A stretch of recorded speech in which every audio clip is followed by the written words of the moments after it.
Vibe so raw, can't hide the truth. Words so sharp, they cut right through. Real talk for the soul's appeal. Prayers rise up the wounds they heal. Lift our voices to the sky. A righteous perspective high. On this path we won't back down. For the Father wears the crown.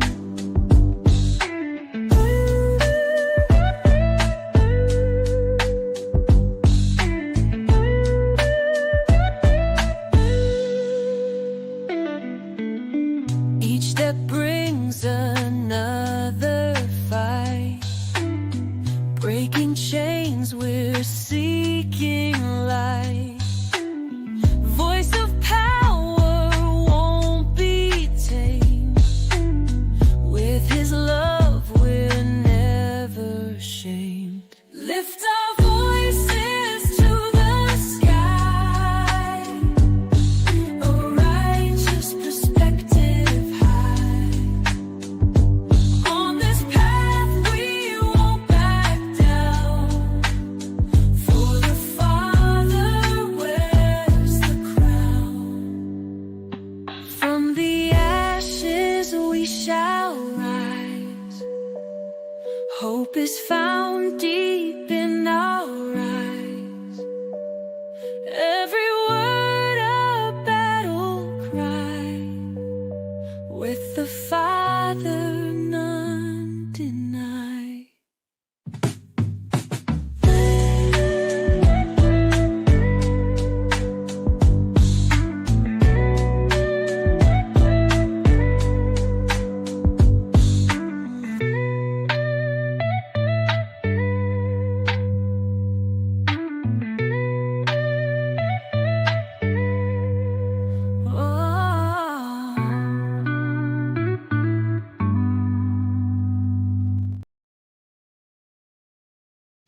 Oh man, what's going on, everybody? What's happening? What's happening? What's happening? Welcome back to the channel. It's your man Wise, man. Welcome. Happy Monday to you all. I hope you all had a great first day of the week. Getting the day started. This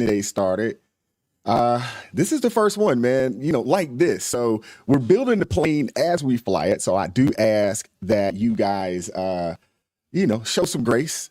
Bear with me. Let me know where you are watching from in the chat, city and state. I'll be giving some shout outs.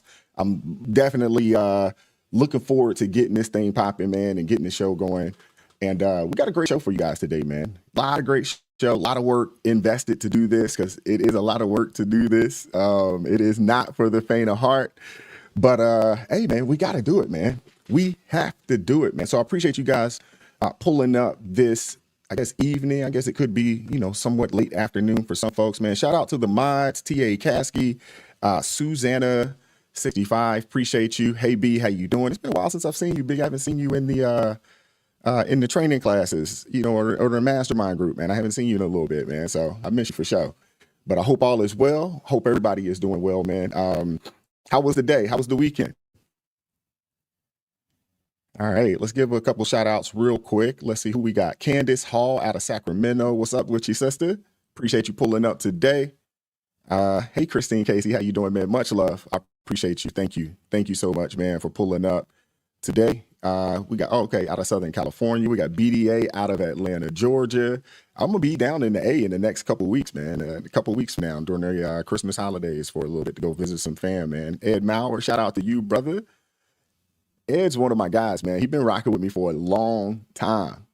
He's been watching me for a long time, and I appreciate you, Ed. Columbus, Mississippi in the building. What's going on, B? I know B is out of Texas, if I'm not mistaken. Hey, Mary D, how you doing? What's up, Gregory? Make sure y'all hit that like button. Absolutely. Follow those instructions, man. Make sure y'all hit the like button. That is the easiest way to support the channel, support the stream. Make sure you share it, if you can. And at the same time, we're continuing to grow. and continuing to try to provide solid content for you guys on a day-to-day basis. If you would like, super chats, super thanks, cash apps, PayPal, all that, it's in the description box. There is a way to support the channel financially if that is something that you would like to do. You know, if your heart, if you are moved to do so, I'd appreciate it. The least you could do is hit that like button for me. So I definitely appreciate that, man. Let's see. Who else did I miss? Let's see. We got Vancouver in the building. What's up, Spinning Backfist? I like that. Detroit's in the house. What's going on, Gail? How you doing? Laguna Beach. Okay, that's what's up. That is what's up. All right. We know TA, we got Massachusetts, you know what I'm saying? I know it's cold up there because it's cold up here where I'm at here in Maryland. It is cold out here. You know, and I probably should have said something to you guys, man, but I was on vacation last week. Me and my wife, we went out of town for a little bit. I needed to take some time off to unplug. I probably should have said something, but I'm not in the habit of telling people that, hey, I'm going on vacation, because you just never know. You know what I'm saying? People know you're going, and the next thing you know, they're at your house. But it's just crazy. So, you know, shout out to those that was looking for me. You know, I did get a chance to read the comments, and I did see people that was asking, you know, where I'm at, because I didn't post a video at all. I didn't even bring my laptop with me, y'all. I just completely unplugged for a split second. And, you know, I definitely needed it, though. I definitely needed it, and spent some time in the sun, and spent some time at the pool. And it was nice. It was really, really nice. We got Bored Silly Girl. Sorry about that. Portland, Oregon in the building. Cheesecake 70, Philly in the building. What's going on, brother Ryan? What's going on with you, man? I know where Ron at. He down there in GA. Like I said, I'm gonna be down that way. So, Ron, I'm gonna have to link up with you, man. If I'll try to. I think I got your email, so I'll shoot you a message, man. If you want to link up, maybe do some lunch or something down there when I'm down that way. I'm not sure exactly how far you are from the Atlanta area, but we'll definitely connect for sure. But man, we got a great show today. Obviously, you guys seen the thumbnail, y'all seen the title. We got to talk about Daniel Penny's not guilty verdict. We got to talk about that. Black Lives Matter folks are losing their daggone mind, so we got to discuss that. We're gonna do something on the international side of things. I don't do a lot of international content on this channel, but I felt it was definitely, you know, worth having a conversation with Follow Assad. He's, you know, fled to Russia, you know, and Syria is, I guess, in somewhat total disarray right now. So we definitely got to talk about that. And then I got a couple other things, man. We're going to keep it light. Every day isn't going to be about, you know, just political things. We're going to talk some sports. We're going to talk some things trending on the internet. We're going to talk some things, man. We're going to have some people on. We're going to have a call-in show at least once a week or so. That's right, Ron. You're out in Snellville. That's what's up. Okay, so you're not too far away. You're not too far away. We definitely have to link up, do breakfast, lunch, something. I'll reach out to you. If not, sometime this week, I'll reach out to you for sure. Yeah, so as we progress, you know, we're going to slowly but surely try to add in some more things, at least on the live show anyway, when we do this, because there's just so much going on out there. And, you know, I just think it just makes sense to kind of start to broaden the horizons just a little bit. So we got 75 people in the building right now. I hope that we have at minimum 75 likes on the channel. If you have not hit the like button already, please make sure that you hit it would be greatly appreciated. That is one of the easiest ways to support the stream for sure. And, you know, I definitely appreciate you guys pulling up today. This is definitely going to be a good show for sure. So, all right. Do you guys hear? Okay. Crackling sound. I don't hear a crackling sound in my ear, but if you guys hear a crackling sound, let me know. Let me make some adjustments here, because it could be my headphones or something like that. I need to go Bluetooth, but, and actually I have it, but I just don't like using them that much. Okay.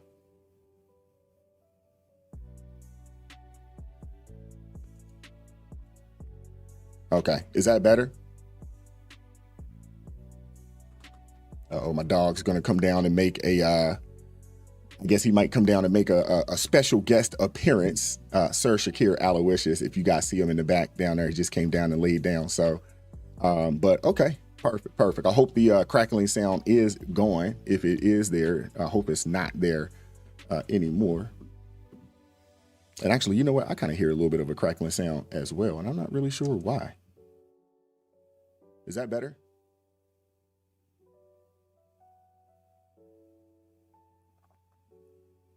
Okay. Hopefully that's a lot better. Okay, cool. Yeah, I think I might have had too many windows open or something going on. I don't know. But all right, Julie too, out of New Jersey. Let's get things popping, man. So we're going to start off with a little bit of sports. Obviously, I'm from down south, big college football fan. This college football season has been phenomenal, to say the least. And I don't know how many of you guys, I know we got some folks, down south. We got people all across the country now, that watch the channel. And this upcoming college football season, or this previous college football season, or current college football season, however you want to look at it, has been phenomenal, to say the least. And my teams, Georgia, Tennessee, both made the daggone playoffs. I'm really, really excited about that. And, I'm just so here for it, man. The weekend of the 21st is going to be phenomenal. So as you guys see, the college football bracket, the playoff bracket, it's already set. For the life of me, I don't understand how teams like Notre Dame and things of that nature get in there. But, they're there. But the beautiful thing about this college football season is you have teams that have a chance to make a run at a national championship that we in the past probably would have never seen. When you look at the bracket here, these four teams that got the bye, you can see Georgia, Boise State, Oregon, and Arizona State. And you see Arizona State. Do we have anybody in here from Arizona? Any Arizona State fans in here? I don't know. I didn't see any Arizona. I don't know if I seen Arizona, but anybody from Idaho in the building representing for Boise State this year? I mean, phenomenal. Ranked number 3. Got Arizona State number 4. That's crazy. These are teams that you wouldn't historically see, in any type of playoff, and definitely not really having a run at a national championship. So this previous college football season has been phenomenal. Me and my guys, man, we've been watching it all weekend. I mean, every weekend, and it's just week after week, week after week after week. Great games, man. It's been phenomenal, man. Been phenomenal. What did T.A. Cassie say? He was going to watch classic Doctor Who, but saw you was going like, okay, I appreciate you, man. Appreciate you. Classic Doctor Who. I never really got into Doctor Who like that, though. Never really got into it, but, like I said, man, this college football season, man, it's been phenomenal, man. So I'm looking forward to the playoffs. These first 4 games are going to be great. I mean, when you see a team like SMU in there, I don't know if you guys recall, they were called Pony Express back in the day when they had Eric Dickerson, and I cannot think of the other running back that they had, but they were great. And then they basically had their entire program destroyed because of paying players and things of that nature. And now you can actually pay players and they can go and get guys. And SMU is right in the thick of things this year. And they got a good football team, man. Really good quarterback. So I'm looking forward to it, man. So I don't know if you guys seen it. I know we got some baseball fans in the building, but we got to check this out right here, man. We got to check this out right here. Well, I mean, nobody thought the money was going to get this high. You thought, okay, maybe 500 million, 550. What if someone had offered Soto right when the free agency started, fine for 600 million right now? I bet they would have taken it. Hey, Otani's a different animal. He's worth every penny. We'll see about this one. But it's staggering. This thing could be worth $805 million. Soto's got a buyout for 5 years. So if the Mets don't increase it by $4 million a year, how many of you guys are baseball years fans, after man? that he can opt out. If they exercise that makes the contract $805 million. So all of a sudden now we've gone from a $400 million player in Trout. We have no $500 million player, no $600 million player, and 2 $700 million players. Obviously got no trade clause and all that. The big, $50 million signing bonus, and no deferrals. So where Otani's is knocked down to about 460. This is worth every penny of 765. Yeah, this is crazy, man. For the life of me, I'm trying to get an understanding of where is baseball getting the money at to pay these kind of guys this type of bread. 15 years, $765 million. The New York Mets paid out to 4-time All-Star Juan Soto. This is a historic contract, but I'm still trying to get an understanding. How can they afford to pay for this? How? I'm still trying to get in. Who's watching baseball like that? I don't even know folks that watch baseball like that. It's a regional sport. It just doesn't make sense. It does not make sense, man. But, hey, shout out to him for getting the bread. I'm not mad at him. You know, I'll never hate on a player or anybody for, you know, getting their bag. I'm not mad about that. But 15 years, $765 million is a lot. That's a lot of bread. Goodness gracious, man. A whole lot of bread.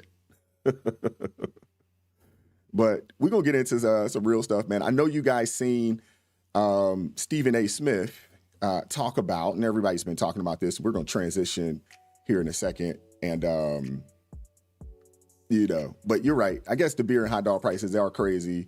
The advertisement is crazy, but it's regional. They don't have a lot of really big boy, you know, national deals as far as, you know, TV deals. So I just don't understand where the money is coming from. It doesn't make a lot of sense, but, you know, if they want to pay it, it is what it is. I didn't even think about that. I forgot about the gambling aspect of things, B. That makes sense. Gambling has put a lot of money, you know, into these professional sports, which to an extent has, you know, I don't want to say it's made it, you know, hard to watch, but, you know, it's pretty interesting to say the least, that way things have changed since, you know, sports betting has been, you know, completely implemented, you know, into all sports across the country. So, you know, it's, wow, that's a lot of money. When I seen it, I was like, man, I got to talk about it. I got to ask you guys, what do you think about this contract? $765 million. I mean, that's almost $1 billion deal. You know, I mean, goodness gracious, $750 million for baseball. Oh, man. But let's get into Stephen A. Smith. So we got to talk about this real fast. And I'm going to let this play. Give me 1 second. I want to get this music off of here. There we go. So conservative. I'm going to let this play. But before we do that, the black people that are here, you know, in the chat, I personally, you know, my friends that I know that supported Trump, the folks that I know that, you know, not only supported Trump this time, but they supported him the last time. I haven't heard anybody complain about who's in the cabinet or the lack of a certain demographic of people in the cabinet. Now, I've seen it from those on the left in mainstream media. You know, obviously we heard, what's his name? Al Sharpton talk about it. We also heard, you know, who else? There's been a multitude of people on the left talking about the lack of, you know, black faces in Trump's cabinet. But in my opinion, this is my opinion, I don't care about any of that. I really don't. But we're going to let Stephen A. rock here for a little bit. And, you know, we'll continue the show and we'll talk about it. Black conservatives are feeling left out based on appointments and nominations for his upcoming term. Last month, Trump appointed Scott Turner, who was executive director of the White House Opportunity and Revitalization Council during Trump's first term, to serve as secretary of the Department of Housing and Urban Development. One area of frustration for many black Republicans was speculation that if Trump did nominate an African American to his administration, it would be at HUD, the department that has had the most black secretary appointments of any. At the time of this taping, 53 Trump nominees have been reported. One is black. That's it. And a total of 5 are people of color. A couple of things I wanted to bring up. I'm not surprised. Not surprised at all. Trump proclaims to be cool with the brothers and fellas and what have you. And, you know, but when it's time to appoint people to positions of power, folks are choosing folks they're accustomed to, who look like them, share their cultural identity, things of that nature. You're expecting me to be overly critical of Trump about this. I'm not. The fact of the matter is that folks lost the right to complain. Folks lost the right to complain, even the black conservatives. Because if you're a black conservative, now remember, we're not talking about truth for a second. We're talking perception. If you are a black conservative and you heard about Project 2025, and you're looking at the Supreme Court and folks who've been placed on the Supreme Court and some of the decisions that they have made against things like affirmative action at institutions of higher learning and, of course, Roe v. Wade and other things. If you want to point to all of these things, you kind of knew this stuff was coming. See, in the end, at some point in time, we got to grow up and recognize the fact that Donald Trump, as much as folks want to accuse him of being a pathological liar, there are some things he was flat out open and honest about. That's what he's going. That is about him doing what he wants to do, when he wants to do, for whomever he wants to do it to, and everybody else be damned. And that is what is taking place right now. Come on, man. This is so ridiculous. It's so ridiculous. Most black conservatives do not care about the color of an individual that has been picked for Trump's administration. We don't care. The only thing that I'm concerned with is that he picks the right people and he does what he says he was going to do, which is close the daggone southern border, deport these folks that shouldn't be here, get them up out of here. You know, drill, baby, drill. Let's get the oil pumping. Let's get these gas prices down. Come on now. That's what I'm concerned with. I'm not concerned with what a person looks like. On the flip side of that, too, I don't feel like I made a mistake, supporting Donald Trump. Donald Trump won more black voters than any Republican over the past 48 years. 21% of black men, 9%, of black women, 70+% of black people supported Kamala Harris. You really can't be upset. You really can't be upset when 13% of the population, which is black folks, and 70% of them supported the opposition. Why are you mad? It doesn't make sense. It doesn't make sense to be upset that you, quote unquote, don't have representation. And what we do know is that in this current administration, full of kooky characters, there is a ton of kooky characters in this current administration. Tons of them. How's it worked out for us? Karine Jean-Pierre got on there, and lied to the American people every day. Every day. There's clips out there of, showing her, oh, no, we're not going to pardon. Oh, he's not going to pardon. He's not going to pardon. He's not going to do this. He's not going. Come on, man. They should have just kept it a buck, just kept it real. But we're not concerned. But at the same time, this is the thing. They're reaching. So it's almost like Stephen A. He takes a couple steps forward and then he takes like 5 steps backwards. This dude is the ultimate fence, line straddler or fence straddler, whatever you want to call. It really is. Really is. I mean, it's crazy. It is crazy how upset some folks are about this. They didn't even vote for the guy. Didn't even vote for him. That's what I just don't understand it. But, people got to have something to complain about. People definitely got to have something to complain about.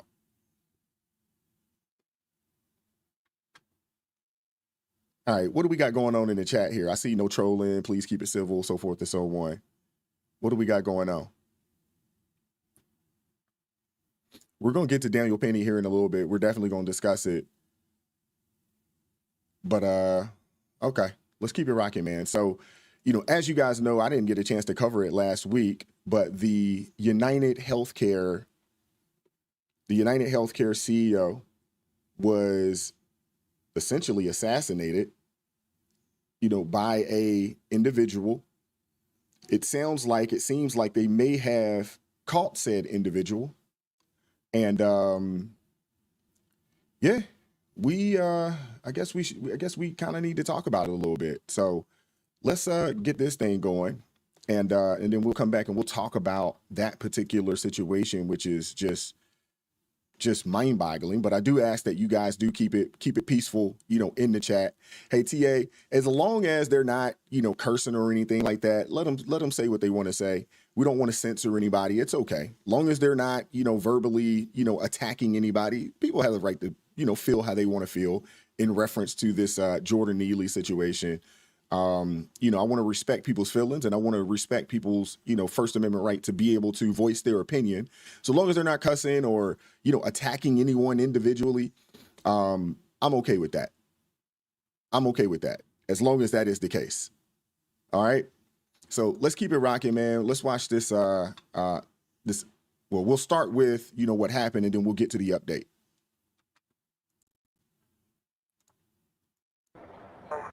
Person possibly shot in front of the Hilton Hotel. Surveillance video captures the moment a masked man pulls a gun with a silencer on United Healthcare CEO Brian Thompson Wednesday morning just after 6:45.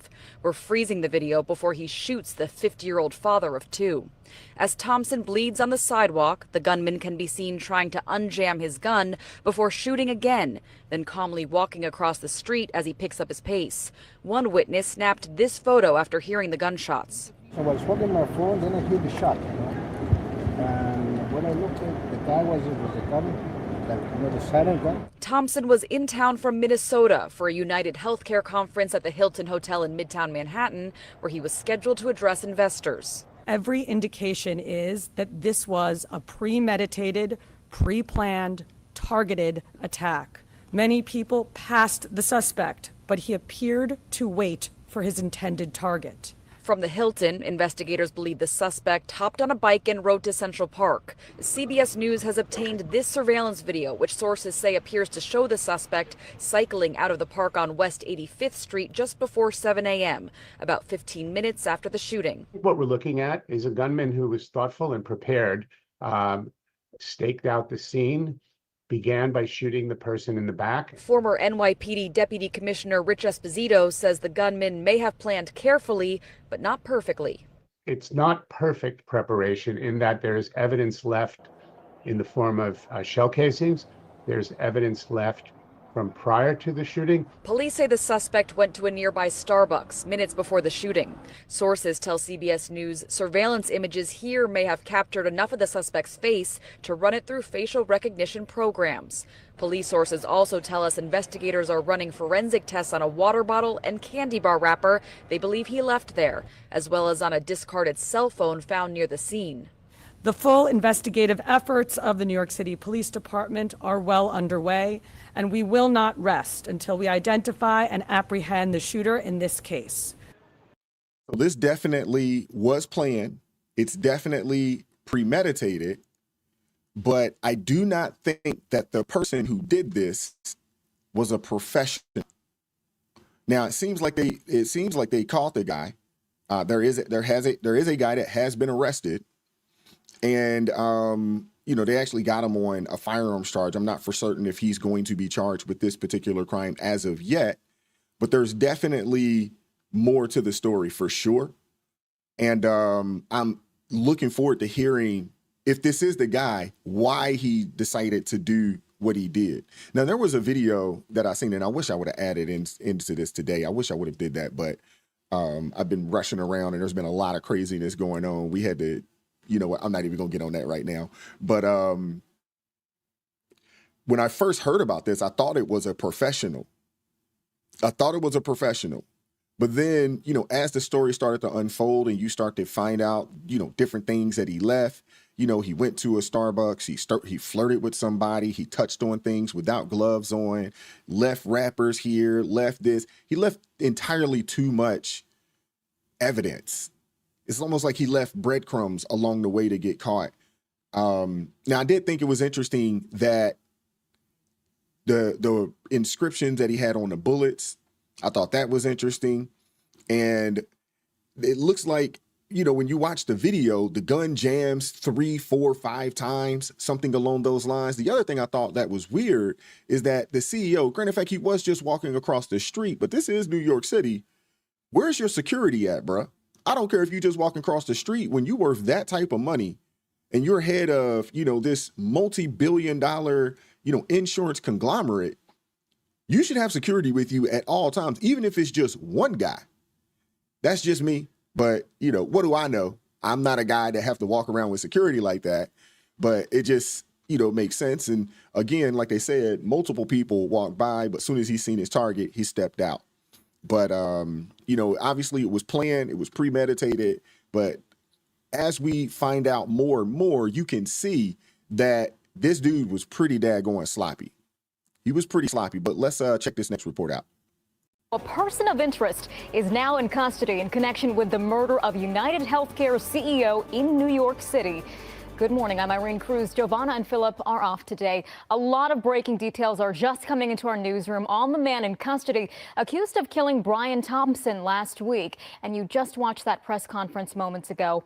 Eyewitness News reporter Rob Hayes is live in our newsroom with the very latest. Rob? Irene, the person of interest is Luigi Mangione, according to multiple law enforcement officials. He's 26 years old, and he has been arrested on firearms charges by the Altoona, Pennsylvania police. Local police there say he looks like the suspect. He had several fake IDs on him, including one that matches the ID the suspect showed at the New York hostel.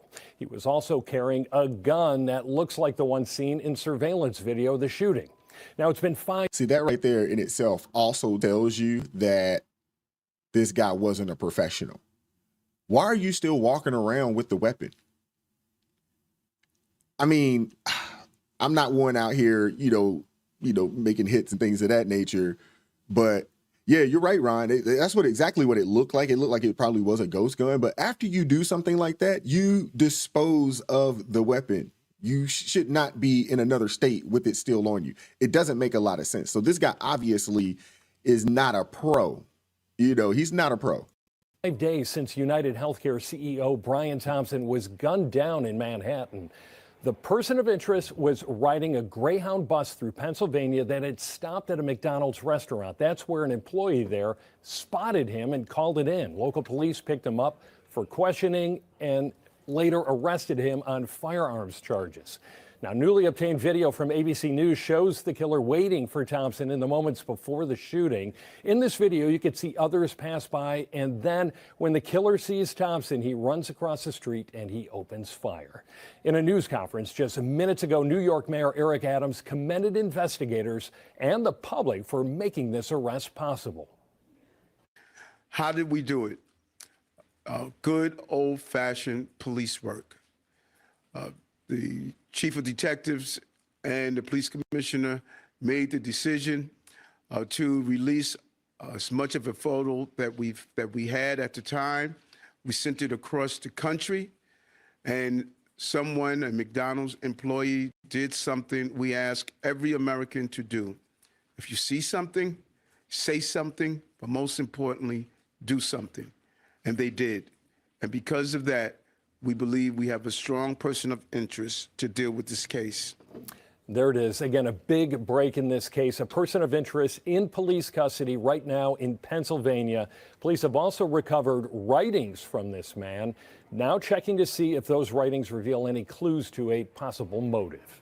A person of interest is now. All right. So I seen that cheesesteak. I'm gonna have to go and look up. I was trying to see if I could find it real fast so I could share it with you guys right now, but I couldn't find the information on the motive. But it says he has some writings here, so I'm definitely looking forward to. Seeing that. I'm going to see that, and I guess I'll probably end up doing another report on it, man. Appreciate you, Ron. $4.99 super chat, man. Appreciate you supporting the channel. Definitely appreciate you, brother, man. God bless you. Yeah, but this is interesting to say the least. Just a little bit of background information I did find out about him. One, they did say that this young man is from Maryland. They did say he was from Maryland.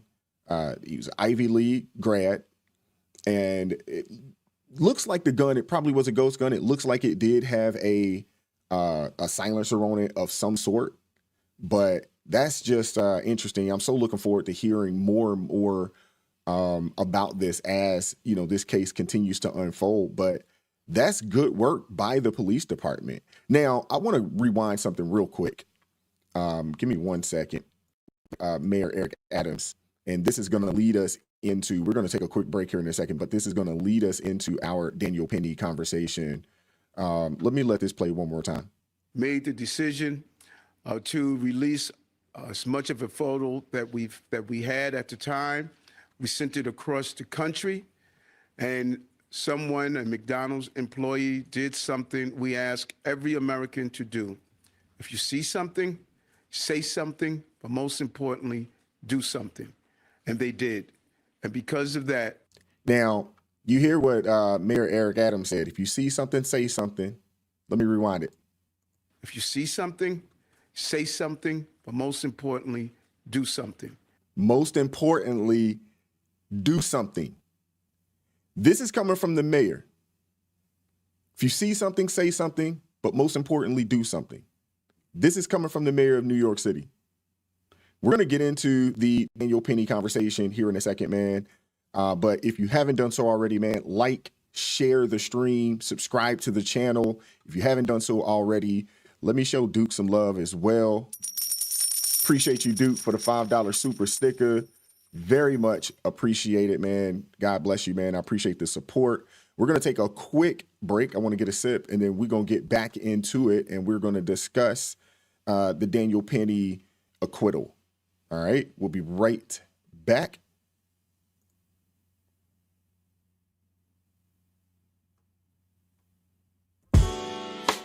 Look outside the window, see the world on fire.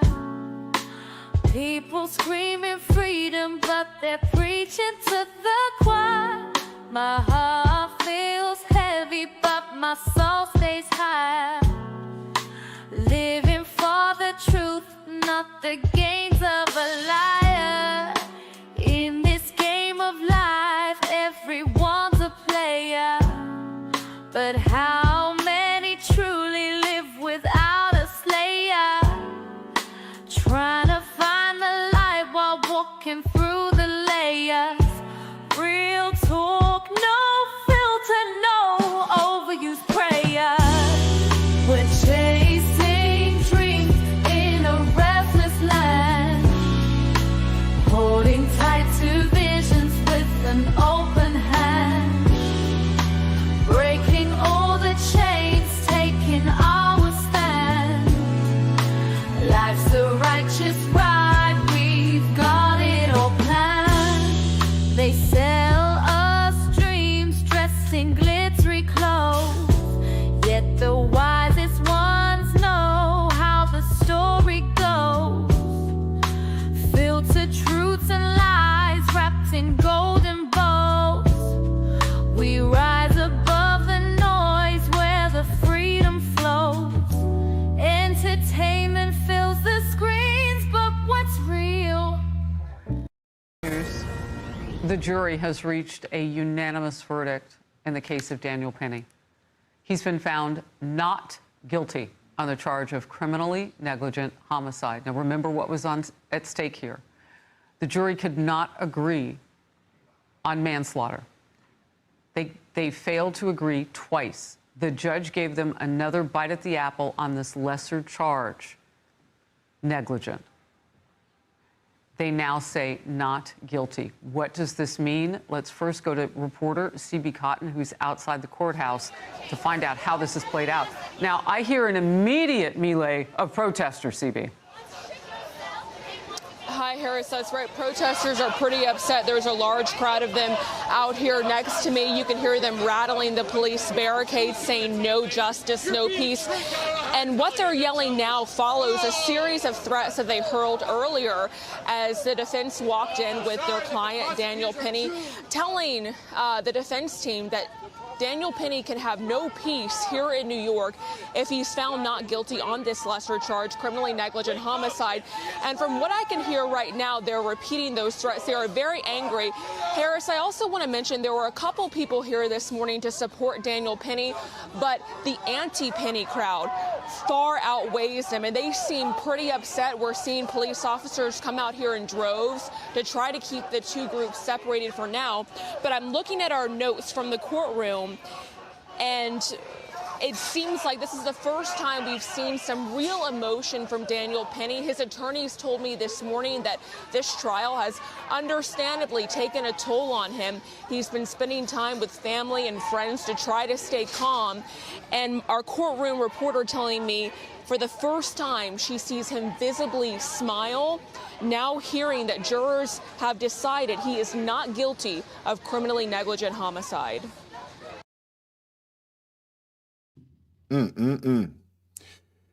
So you guys seen that? You heard that, man. All righty. So we got big news today, man. Big news out of New York. Daniel Penny has been acquitted. Now, we're going to delve into what this really means for New York, for justice, and for us. So imagine you're on the subway in New York City, a city where crime feels like it's creeping up on you day by day. You're surrounded by people, but no one dares to step in when someone starts acting out, except for Daniel Penny. He saw a threat and he decided to act. Just like what we seen right before the break, what we saw from Mayor Eric Adams, said, if you see something, say something. Most importantly, do something. Daniel Penny decided to do something. He saw a threat and he decided to act. Now, the judge in this case, she's known for her left-wing leanings for the most part. And that's just putting it nicely. That's putting it nicely. She's made rulings before where some might say justice took a backseat to activism, and dropping the manslaughter charge last week, honestly, I think it's because she thought that they would get a guilty verdict on the criminally negligent homicide. You know, maybe she saw the writing on the wall. Maybe she misjudged the jury's sentiment. But either way, it's a move that reeks of strategy over justice.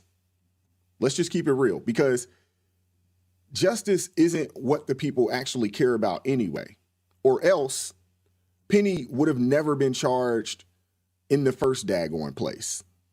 This man's name is now smeared. You know, his name's been dragged through the mud. He's been, called, an unaliver. Y'all know what I mean. YouTube restrictions. His actions questioned by those who weren't even there. And I mean, I can't even imagine the weight of that situation. I just can't. Trying to do the right thing, and in doing the right thing, you find yourself on trial for your life. But this isn't just about Daniel Penny right now. It's about New York City, a city where good Samaritans are put on trial, where standing up can mean you're the one that ends up in court. You're the one that ends up locked up behind bars. It's a place where the system feels designed to protect the criminals over the citizens. But here's the twist, though. This is the plot twist right here. Penny was acquitted. He was acquitted. And it's like a breath of fresh air in the city where crime feels suffocating. The last time I was in New York City, I honestly can say that I didn't feel safe. And I'm not a small guy. You know what I'm saying? My wife came up there with me, and she flat out told me, I never want to go up there again. If we go up there again, it would be too soon to go up there again. We see some crazy things on that daggone train, some crazy things. And I mean, honestly, man, it just shows you, that when the chips are down, when it feels like the system is against you, justice can still shine through, though. When we say God is good, he's definitely good. And it's because sometimes justice just definitely prevails against all odds. Now, I will say this right here. It is very unfortunate. It's extremely unfortunate that Jordan Neely perished that day, and rest his soul. But while some people are celebrating for justice for Daniel Penny, let's not forget that the verdict is not being celebrated by everyone. And I understand. I definitely understand. There are some people that are frustrated behind this. They are. They have the right to be frustrated. This is a free country, the last time I checked. Now, whether I believe that their frustration is warranted, but they have the right to be frustrated. They do. I just want to say, I miss my son. My son didn't have to go through this. I didn't have to go through this either. It hurts. Really, really hurts. What are we going to do, people? What's going to happen to us now? I had enough of this. System is rigged. Come on, people. Let's do something about this. Let's do something about it. Too often, I don't really know what he means by let's do something about it. And appreciate you, Ryan, for the $4.99 super chat. Let me add you up in here. He says that the BLM grift is trying to raise its big IG head. Can't go for that, man. Had 44 arrests and he still walks around. Absolutely. Absolutely. There were so many failures for Jordan Neely. So many failures. So many failures. Arrested multiple times, didn't get help. No help for those that are suffering from mental health issues in New York City. I mean, come on, man. He was alive when they let him go. People, they won't talk about it, but not only, did Daniel Penny have him restrained, but there was 2 other guys that had him restrained as well, that was holding him down. It wasn't just him. There were 2 other guys. So, we've got Jordan Neely's father here, and he's not exactly happy with the verdict. And I understand. I understand him being his father and not being happy about the verdict. But let's talk about this. Justice was served, wasn't it? If you guys disagree, disagree. But let's just keep it real. And dude, this honestly ain't about black or white. Because over the weekend when I did a video, there was a brother they let off. They did not give a charge to, who stabbed up someone who was attacking someone on the train.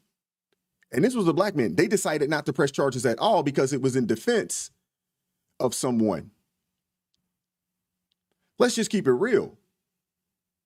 You can't threaten people's lives and expect people just sit there and listen to you. So it's not about, it's not about, kissing one person's behind or another. But at the same time, had Jordan Neely not did what he did, he would not have found himself in the situation that he found himself into. The man took his shirt off and threatened everybody's life in there and was yelling and screaming in folks' face. I don't know about you. If I'm on the train, my wife, my child, and this dude jumps in my wife's face, we're going to have a problem.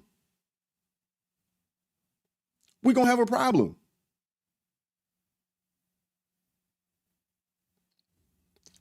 Oh, man. Hey, I'm okay with you being done with the channel, Duke. It's okay. It's okay. You have a right to go and watch whatever it is that you want to watch. It's okay. We don't have to agree. But again, this isn't the first situation. This isn't the first time that this has happened on the train.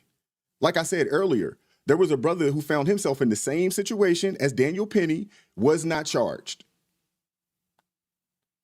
Where is the daggone consistency with the New York Police Department? But this was a case that they could, grandstand on to continue to push push the agenda of the racial divide in our country. There's so much going on. We never see Black Lives Matter, in these hoods when young brothers and sisters are dropping like flies. We never hear them marching and protesting and talking about it like that. We don't.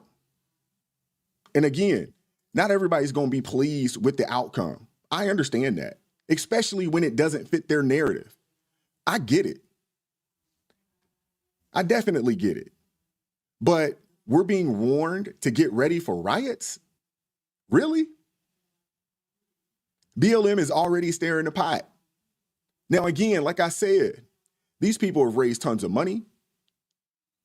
None of those folks that they quote unquote raised the money for received a dime from them.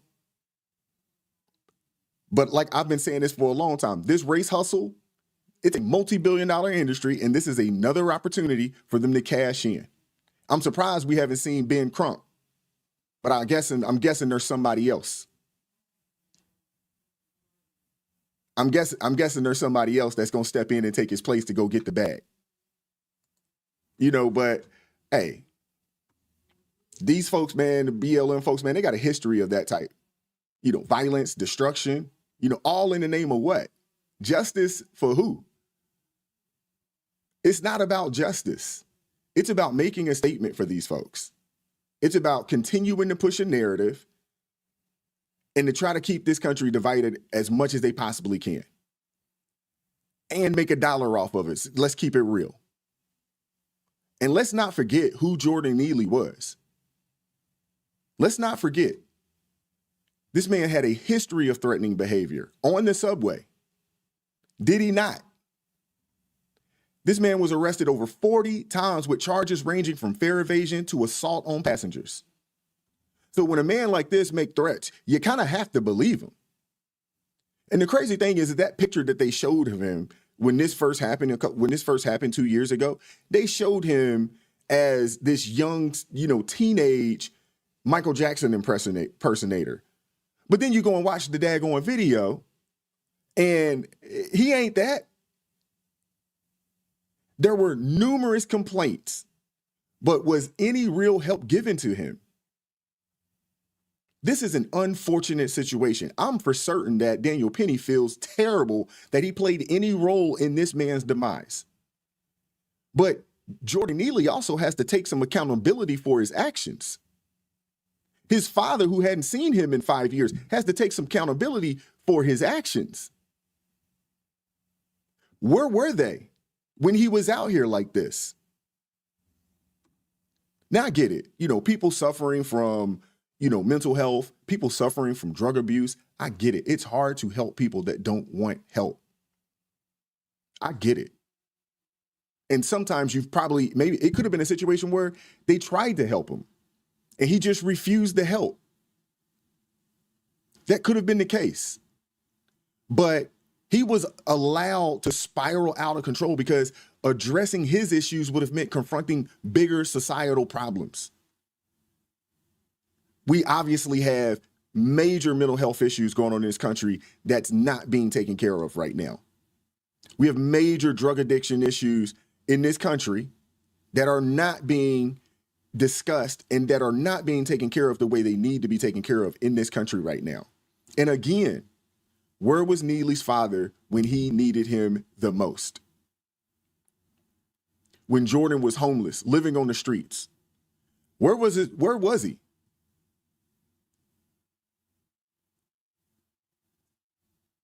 was he? I mean, it's easy to look back and say, oh man, it's easy. It's easy to do that. It's easy to step up and speak out when, there's a chance to cash in on a tragedy. It's easy to do that. But where was the support when it mattered? There is a lot of failures that led up to this situation, to Jordan Neely's demise. There was a lot of failures. To include when the police got there and the EMTs, they decided not to give him life-saving care. They decided not to. I don't know, guys. But the public, for the most part, isn't buying the victim narrative here. They're not. Not when it comes from someone who seems to only care now that there's a spotlight. And speaking of spotlight, here's BLM using this to, you guessed it, incite violence. This is ridiculous. It's ridiculous for them to even get on TV and say something like this. Black Lives Matter, Greater New York. I stand here heartbroken because I have to hug a father who knows that the murderer of his son will most likely go free, who has to look in the face of a jury that no matter the facts, no matter the expert witnesses, no matter the people yelling. Hey, Duke, you do not have the freedom to threaten people's lives. That is actually against the law. You don't have the freedom of that. That right there, that type of speech isn't protected under the First Amendment. On that train that day, to let Jordan go, you will kill him. They will not find a white man guilty of killing a black man in modern day America. This is no different than Jim Crow. This looks like a picture out of the picture book when you look at that anonymous jury. We have baby boomers who were there doing Jim Crow on this jury. We have young people who are looking at Daniel Penny as a hero. And what America is a hero, a killer. He didn't give a crap about Jordan. The medical examiner said Jordan turned purple. Yes, black people can turn purple when they're denied oxygen. Every lab report showed he died of asphyxiation. And that doesn't matter because they want to spare a white man the penalty of his crimes. America has not changed, and I hate to say it, it may never change. And people who keep asking, are we going to riot? Are we going to protest? Is that what's needed? Do glass have to break? Do cars have to burn for a black man to get justice in America? We can't show up with peace. We can't show up with facts. We can't show up with evidence and witness after witness. You give us nothing. And then you ask us to love this country. America hates black people, and we see it from that jury pool.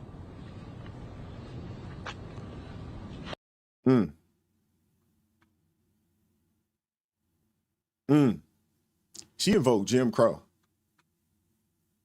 My grandmother grew up during Jim Crow. This situation here was not a Jim Crow situation. Come on, man. Really? Reaching. So here we are again. Here we are again with BLM calling for riots over Daniel Penny's acquittal. I mean, it's like clockwork, isn't it? It's like clockwork. No request to figure out how we can solve some of the issues, no request to figure out how we can keep this situation from happening again. No request there. Let's riot and burn it down. It's flat out ridiculous, man. Flat out ridiculous. It's sad, man. It really is. It's sad. They're using this verdict to incite violence, claiming it's justice, but let's just keep it real for a second. It's all for show. It's all for the dough. They don't care about crime. They don't care about chaos. BLM don't even really care about black folks like that until they figure a way to profit off of them.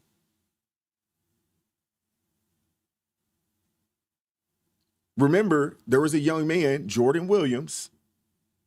There was a young man, Jordan Williams, in New York City, I mentioned this earlier, who stabbed a homeless man on the train to stop an attack. All charges were dropped.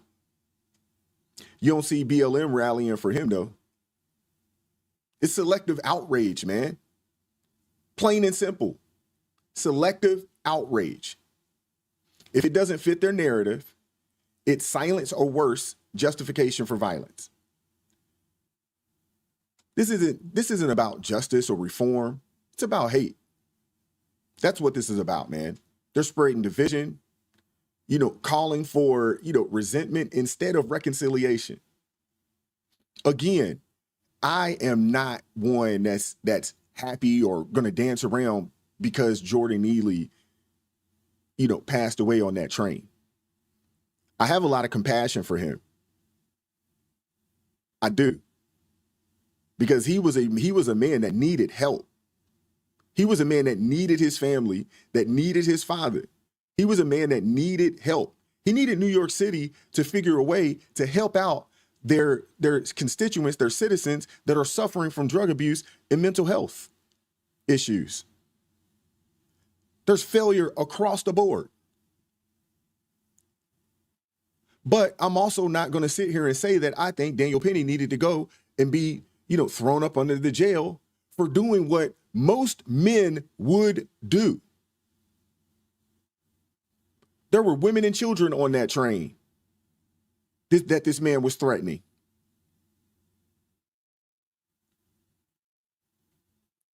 It's not about that. It's not about if he knew Jordan Neely or not.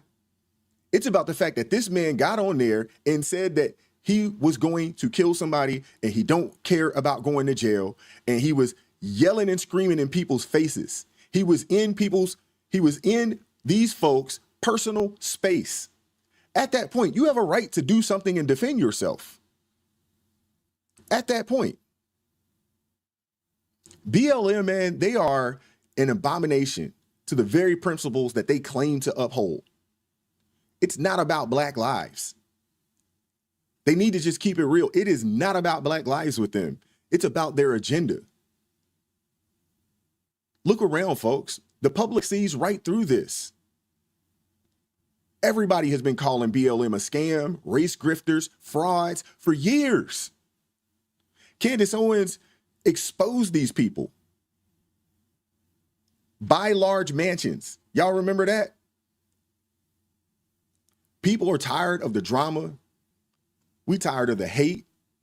We tired of the calls for violence that turn peaceful protest into riots.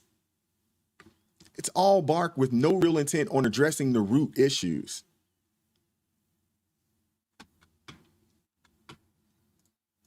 Some black vigilantes. That's right.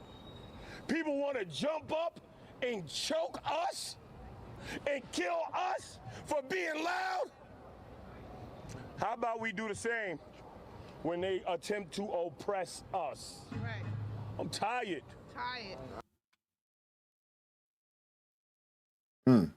Oppressed.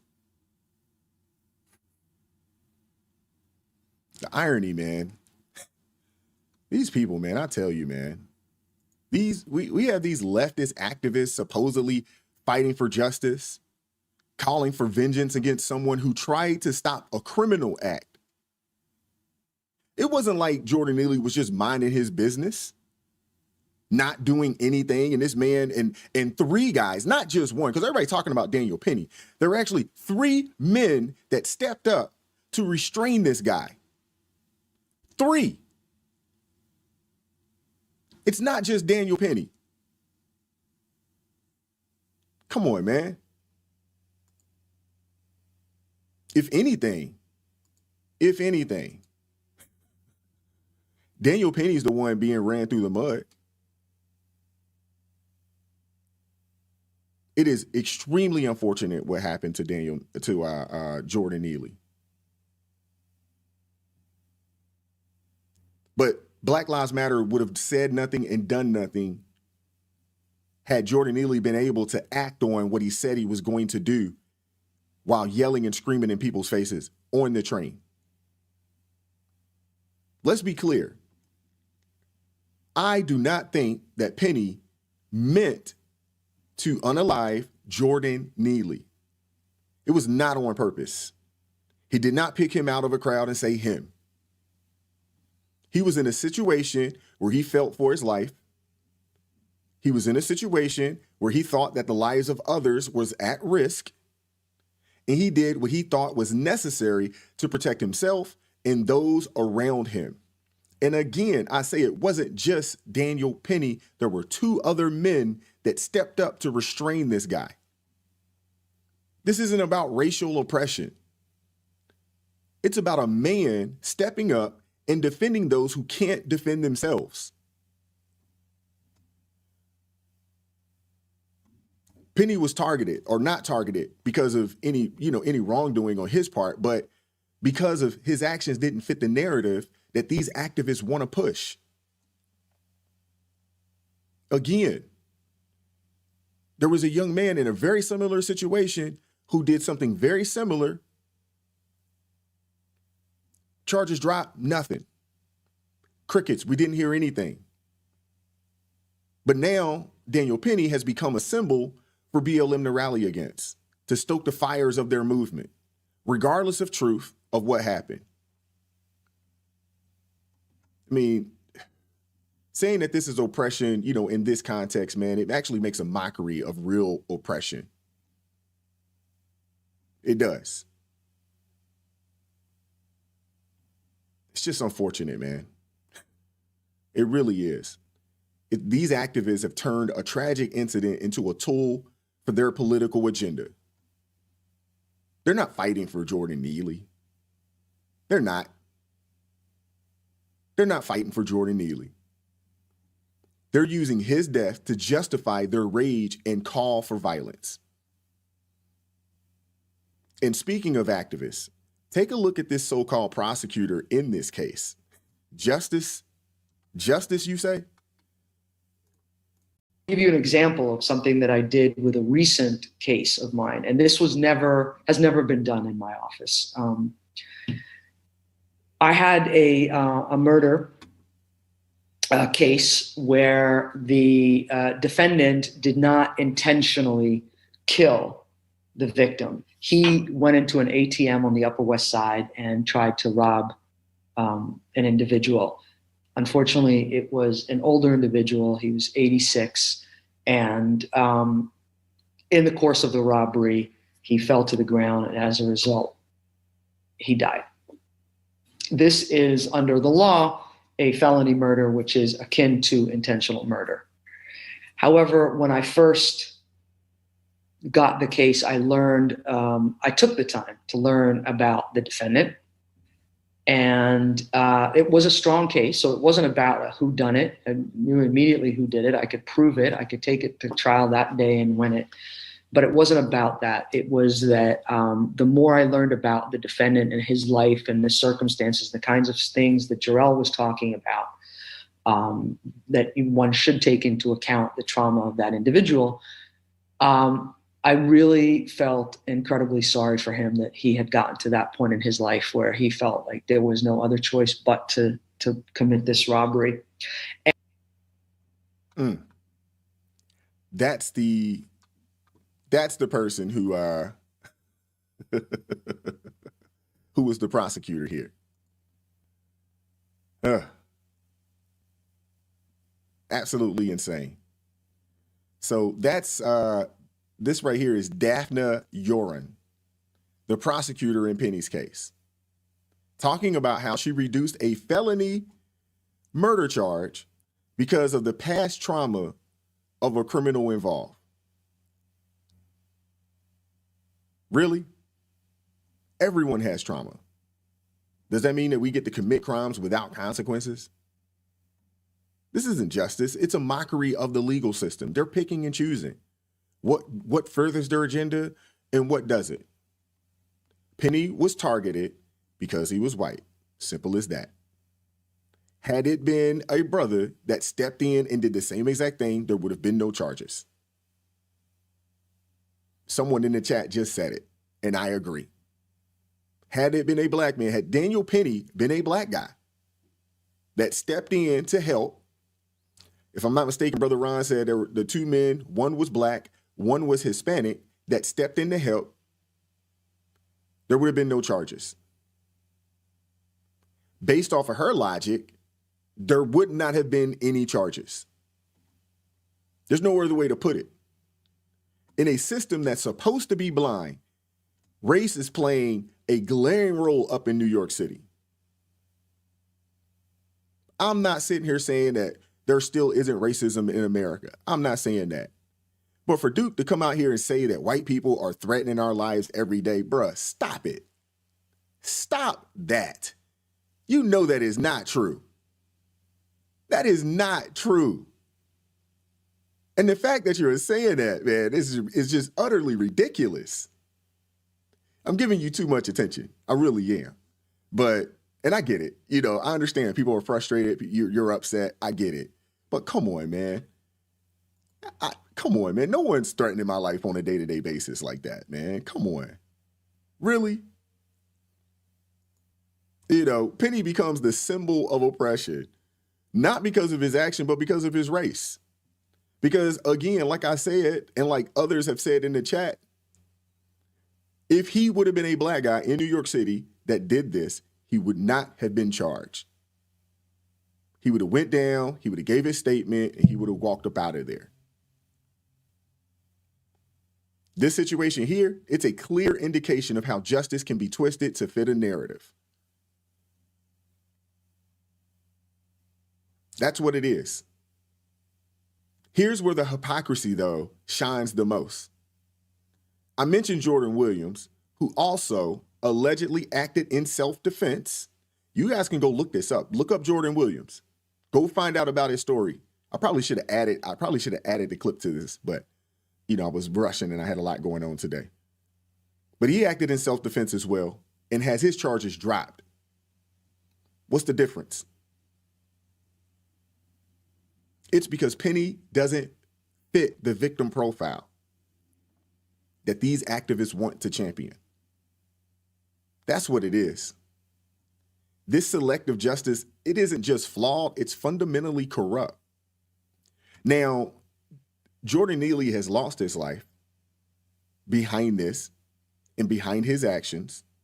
And Penny's life has been turned upside down, and it probably will never be the same for him either. And all he was trying to do was what he thought was the right thing, and it ended horribly. He didn't set out to unalive anybody. He didn't. He didn't set out to do that. He did not get on that train looking for someone. He saw a man acting aggressively, screaming. He said it. This man said he is not afraid to go to jail. I mean, I guess not. He's been there over 40 times, and they let him go every time. And this man, Daniel Penny, acted in what he believed was self-defense. And yet here we are with him being the one villainized. And I'm almost for certain that there are a lot of people in that jury who acquitted him because they ride these trains every day. They ride these trains every day, and they know the people that are on these trains every day.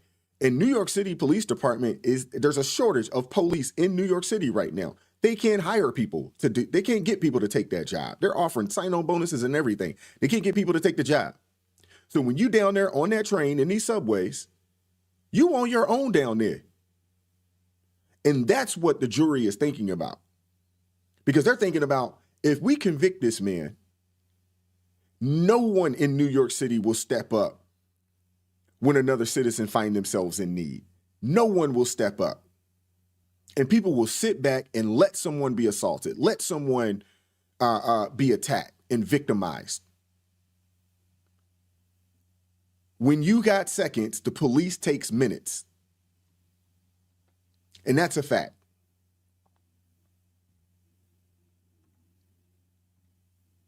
Again, this isn't about justice. This is about pushing a narrative. But let's take a step back real fast and let's look at the big picture here, because this acquittal, it's a step in the right direction. It's not just a win for Daniel Penny. It's not.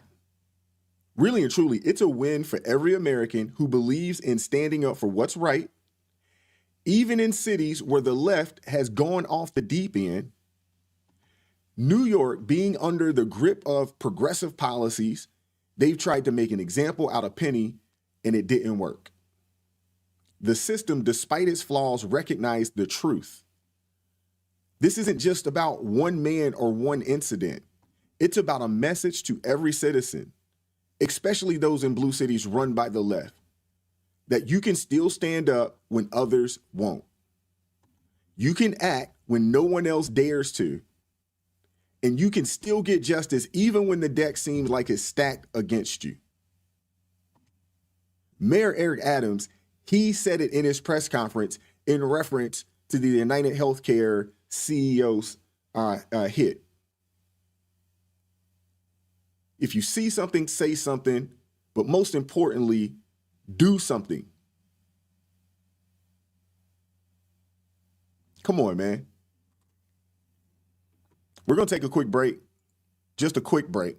You know, when we come back, we're going to get into what's happening on the global stage because, you know, we see some misplaced priorities, you know, at play here. So the situation in Syria, it's taken a pretty dramatic turn, you know, with the fall of Assad, you know, and how our leaders are responding. So we're going to talk about that, man. We'll be right back in about a 30 seconds to a minute or so. So don't go nowhere.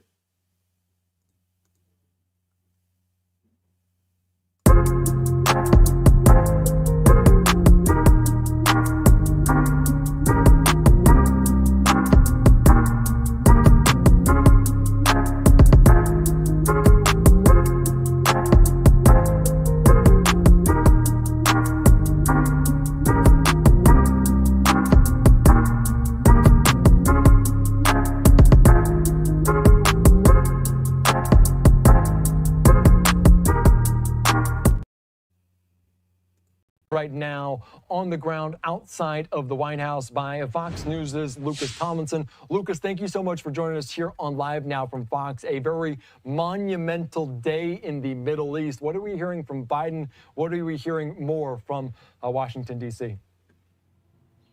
Well, it's an historic day, Andy. Great to join you. And that's why President Biden came out to address the American public this afternoon. He spoke for about 8 minutes. He said this is an historic opportunity for Syria now that the Assad regime has fallen. But Biden also cautioned about the risk of uncertainty in the future because a U.S. designated terrorist group is the one who led the charge on Damascus, a terrorist group known by its initials HTS. And already we're seeing fighting in other parts of Syria between Turkish-backed forces and American-backed Kurdish fighters. In fact, the Turks launched a new round of airstrikes today. Defense Secretary Lloyd Austin calling his Turkish counterpart, something to watch there. And you mentioned the U.S. Central Command, those airstrikes. It was a massive one today. 75 ISIS targets in all. B-52 bombers launched, F-15 strike aircraft, A-10 attack aircraft. Over 140 bombs dropped on ISIS. You know, previously you had Russian fighter jets and Assad regime jets flying over central Syria. Now, with Assad out of the picture, it appears the U.S. military wanted to take advantage and led these airstrikes west of the Euphrates River, where some 900 U.S. troops are based right now today in the eastern part of the country. So these ISIS forces, we heard from President Biden in his remarks to the country saying he wants to make sure ISIS remains defeated. Yes, Andy. Here, yeah, that is so very true. Good point. And of course, they're saying. All right. So Assad's out in Syria. I don't know how many of you guys knew that happened, but the rebels are in. And is that a good thing? I'm not really sure. You know, while some, might be popping champagne, let's not jump the gun just yet. Just yet. We've seen this movie before, haven't we? Remember Libya? Gaddafi was out, and then what? Chaos, a power vacuum, and a whole lot of daggone problems that we're still dealing with to this day. Now, these rebels who took Assad down, we don't really know who they are. We don't really know who they are, do we? Could be a mix of folks. Some good, some not so good. Some might even be linked to groups that we've been fighting against for years. And what's worse, without Assad, there's a chance that, we're looking at a power vacuum that could turn Syria into another Yemen or worse, a breeding ground for terrorism. So here's where the U.S. stands. We've been down this road before entirely too many times. Iraq, Afghanistan, Libya, places where we thought, we were doing good, but ended up in quagmires. And now with Biden talking about involvement, let's just take a step back for a second, man. Let's just take a step back. We're talking about possibly destabilizing a region even more than it already has been destabilized. And for what? To replace one bad guy with a bunch of unknowns? The last time I checked, that's not how you keep the world safe. It's how you keep, or how you continue to create a mess that someone else has to clean up later. But let's check out what our president has to say about this. Constitution, a new government that serves all Syrians. And this process will be determined by the Syrian people themselves. And the United States will do whatever we can to support them, including through humanitarian relief to help restore Syria after more than a decade of war and generations of brutality by the Assad family. So humanitarian relief, you say? Humanitarian relief for Syria. I personally don't think that we should get involved, especially when we have people in Western North Carolina still sleeping in tents. But that's a subject for another day. We're going to talk about that tomorrow. But Biden's out here talking about sending aid to Syria for rebuilding. Again, like I said, we have people in Western North Carolina still sleeping in tents. Rebuilding? Really, Joe? Rebuilding. When we got our own citizens that we need to take care of. We've got stuff to rebuild right here. Right here. Hurricane Helene victims are still waiting for help, Joe. They're in need, Joe. We got anything for them? We got anything for them? Where is the aid at for North Carolina? Where's the help for our own daggone people? Just yesterday, U.S. airstrikes in Syria. Why? Why? Why are we getting involved? Because according to Biden, it's to prevent ISIS from making a comeback. That's what he said. To keep ISIS from making a comeback. But let's keep it real, folks. This isn't about ISIS. It's about keeping the gears of the military machine turning, about contracts, and about keeping our enemies from gaining ground. But at what cost? Aren't you guys fed up with this? Aren't you guys fed up? They're asking, why are we continuing to send money, or why are we sending money to Syria or to Gaza? They broke it. Let them fix it. There's a sentiment out there, and it's growing, that says enough is enough with our foreign adventures. Seriously, we got our own country to rebuild. And y'all talking about rebuilding Syria. How about we start rebuilding America first? How about that? Our infrastructure is crumbling. Our people need support. Like I said earlier, people are still dealing with the aftermath of Hurricane Helene. But instead, we're off playing the world's ATM.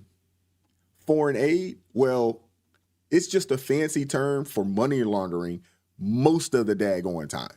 Let's just keep it real. And whose money are they laundering? Yours? Yours? Mine?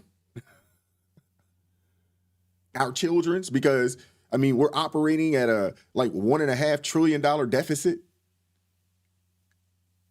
I don't know if you guys watched the video that we put out on Sunday, and they were talking about the deficit. We bring in $4 trillion, but $6 trillion goes out every year. Like, how? How? But, here's the thing, folks. Here's the thing, folks. When we talk about foreign aid, we're not just talking about money. We're talking about influence, power, and often intervention. Every dollar we send abroad is a dollar not invested in America and used to secure our borders or to ensure our children have the best education possible. Foreign aid should be about empowering countries to help themselves, not about creating a client state that doesn't pay us back. We should be investing in trade, in partnerships that benefit both sides, not just handing out cash. But let's not forget, Trump is coming back into office. And thank God, because maybe, just maybe he'll put a stop to this madness. We got to read this statement from President Trump that he put out. He released on, I believe it was Truth Social, maybe X. I can't remember exactly which one we pulled it off of, but give me 1 second.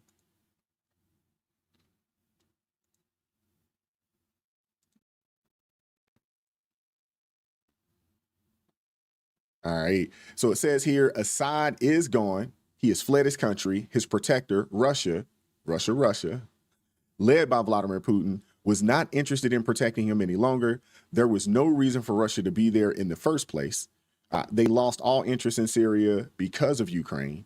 We're close to 600,000 Russian soldiers lay wounded or dead in a war that should have never started and could go on forever. Russia and Iran are weakened. They're a weakened state right now, and one because of Ukraine and a bad economy. The other because of Israel and its fighting success. Likewise, Zelensky and Ukraine would like to make a deal to stop the madness. They have ridiculously lost 400,000 soldiers and many more civilians. That number is that's mind-blowing. 400,000 soldiers.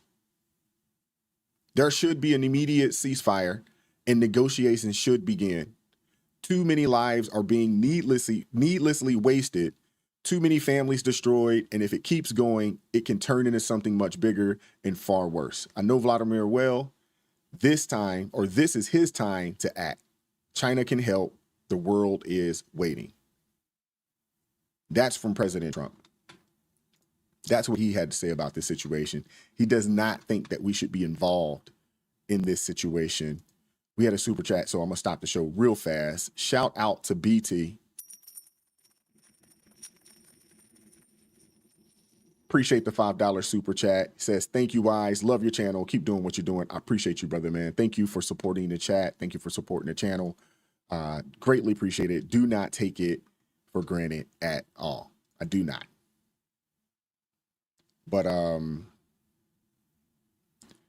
so this was, if I'm not mistaken, I believe it was from Truth Social, that statement that was put out, and he's basically saying that we should not get involved in what's going on in Syria.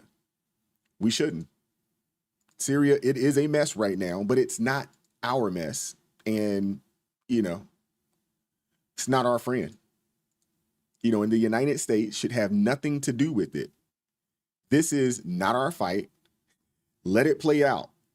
Do not get involved. And he's absolutely right. Why are we time and time again dragged into other countries' civil wars? I don't understand why we want to be a part of everything. I kind of have an idea why, because we make money on both sides. A lot of times we'll play both sides. We make money, we sell, we're a large arms dealer. I get that much, but Assad's gone and Russia's got his hands full right now with Ukraine. And here we are being warned not to step into this mess. And Trump's got a clear vision. If Russia pulls out of Syria, which maybe, it would be the best thing for them, there's no real benefit, for them being for no benefit in Syria for Russia at this point, he says. And for us, staying out means we avoid another quagmire. We avoid another conflict that we should not be involved with. Now, let's talk about these rebels for a second. Trump's hinting at it, but let's be clear. Some of these rebels might not be the freedom fighters we'd hope for. I would put any amount of money on it that they're not the freedom fighters that they would hope for or that we would hope for. They could be linked to groups that we've been fighting against for a very long time. And here we are potentially supporting them. It doesn't make sense. So we'll turn around and give these people weapons and support. And the next thing you know, 2, 3, 4 years down the line, we'll be, dealing with them and fighting against people who have weapons that we have, that we gave them. But that seems like that's the American way right there. Biden's, talking about getting involved, but Trump is saying, absolutely not. Absolutely not. We've been down this path before, and it hasn't worked out well for us. Trump's approach is about peace. It's about, not meddling where we're not wanted, not needed, and where it won't end well for us, to be honest with you. But I want to wrap this up with something, I think is important, and why there is so much pushback against Trump's picks, especially in national security, defense, and in the foreign policy areas. Take Pete Hegseth, for instance. Here's a guy who served this nation, who's seen the cost of war firsthand, has been out there on the front lines. He's critical of the endless military engagements. And that's not a popular stance in circles where war is profitable. The establishment doesn't like it when someone like Hegseth questions the status quo. Then you got Tulsi, same thing. She's been one of the few Democrats to speak out against the endless wars. And then she's labeled as a Russian asset or worse, just for daring to question why we're still involved in these conflicts with no end in sight. But here's the thing about the smear campaigns. In the case of Daniel Penny, and with virtually anyone who dares to stand up against the establishment, they're not just about discrediting individuals, they're about discrediting ideas. When Trump picks someone who's against endless wars, who wants to bring troops home, who believes in diplomacy over bombs, the opposition goes into overdrive. They're not attacking Trump's choices. They're defending a system where war is profitable, where intervention is the default policy. So why this pushback? Why? It's because Trump's picks threaten the entrenched interests. That's why. They challenge the very foundation of the foreign policy based on military intervention. These individuals like Hegseth or Gabbard, they're not just potential cabinet members or advisors. They're symbols of a shift towards a policy that prioritizes peace and diplomacy. And these folks don't like it because it messes with their bottom line. So when you see the pushback against Trump's choices, remember, it's not just personal attacks. It's an ideological battle. It's about whether we continue down the path of endless wars or choose a new direction where peace, diplomacy, and America's interests comes first. It's about challenging a system that profits from conflict and advocating for one where our nation's well-being is paramount. Trump's return, his picks, they represent a chance for change. They represent a chance for change. A chance to redefine what it means to be a global leader through strength, not through military engagements. And that's why there's so much resistance. And that's why they're resisting him fiercely. Goodness gracious, man. Let me know in the chat, man. What do you guys think about this situation over there? Should we send any resources to Syria? Are you guys with Joe Biden in the sense of sending resources over to Syria? Are you guys with that?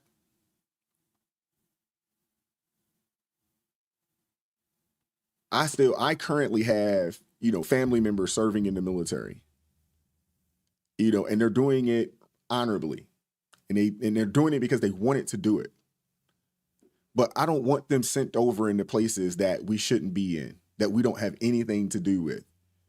And I also don't want us to get involved on one side or the other, supplying weapons or anything. I don't want us involved in any shape, way, form, or fashion. Because time and time again, it's come back to bite us. That's the show for today, ladies and gentlemen. That is the show. I hope you guys enjoyed it, man. I'm going to catch up with you guys tomorrow at 7:30 p.m., man. I appreciate you guys rocking with me today. Definitely appreciate you guys, man. I want to make sure I show love to the folks that supported the channel today. Like I said, the best way to support the channel, easiest way to support the channel is hit the like button.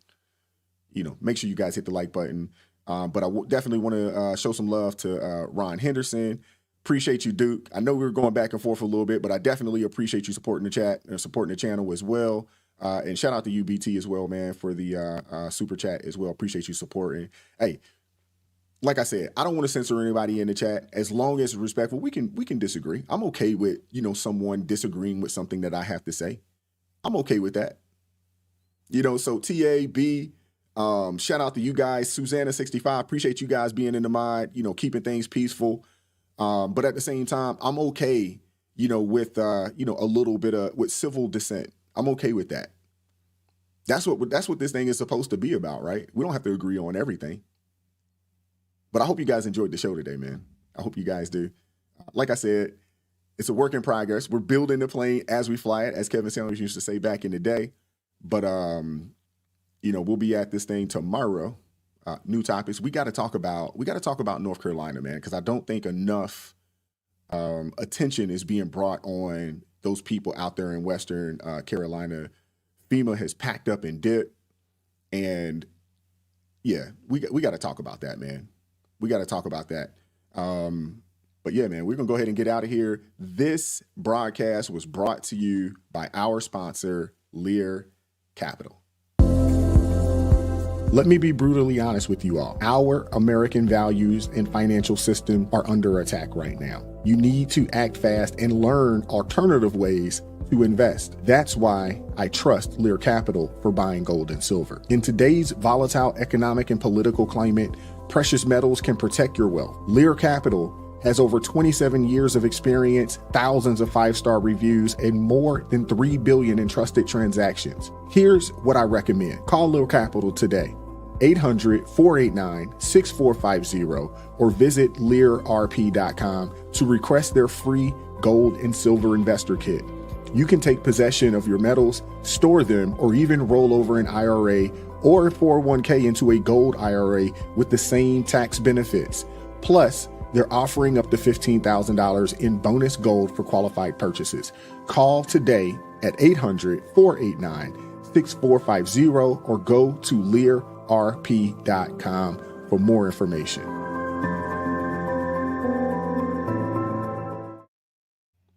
Please go over to learrp.com. Check out what they have to offer, man. Go over there, check them out. It supports me as well. I appreciate you guys pulling up tonight. This was great, man. For the first time, not the first live, but the first really long extended live. I don't think it went too bad. But hey, shoot me an email if you have any constructive criticism. Shoot me an email. I'd love to hear from you. Duke, shout out to you, man. I appreciate you rocking with us in the chat. I know it got a little contentious for a second, man, but God bless you. Shout out to you, man. I don't want you censored, and it's all good. It's all love. All right. I appreciate you guys, man. I'm gonna catch up with y'all tomorrow. Keep God first in your life. Stay prayed up. I'm gonna catch up with y'all. Peace.